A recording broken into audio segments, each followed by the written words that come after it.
सांगलीमध्ये पुण्यश्लोक अहिल्यादेवी होळकर यांच्या पुतळ्याचा आज मुख्यमंत्री देवेंद्र फडणवीस यांच्या हस्ते पुतळ्यांचं अनावरण होणार आहे। आपण आहे सांगलीतल्या लवली सर्कल या ठिकाणी हा भव्य अश्वारूढ पुतळा या ठिकाणी उभा करण्यात आलेला आहे।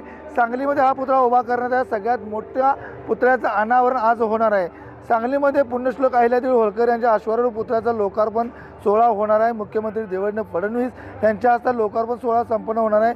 सांगली शहरातील शिंदेमळा येथील लवली सर्कल येथे अहिल्यादेवी होळकर यांच्या महाराष्ट्रातील सगळ्यात मोठा अश्वारूढ पुतळा साकारण्यात आला आहे।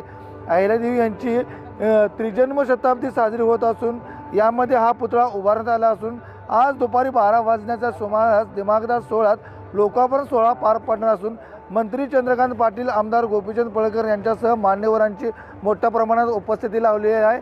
कोणताही अनुचित प्रकार घडू नये म्हणून मोठा पोलीस बंदोबस्त तैनात करण्यात आलेला आहे। आज दुपारी बरोबर ठीक 12 नंतर मुख्यमंत्री या ठिकाणी येणार आहेत। त्यानंतर मान्यवरांच्या शुभहस्ते या ठिकाणी या अश्वारूढ पुतळ्याचं अनावरण होणार आहे। कॅमेरामन सुजितसह संजय देसाई, लोकशाही मराठी, सांगली।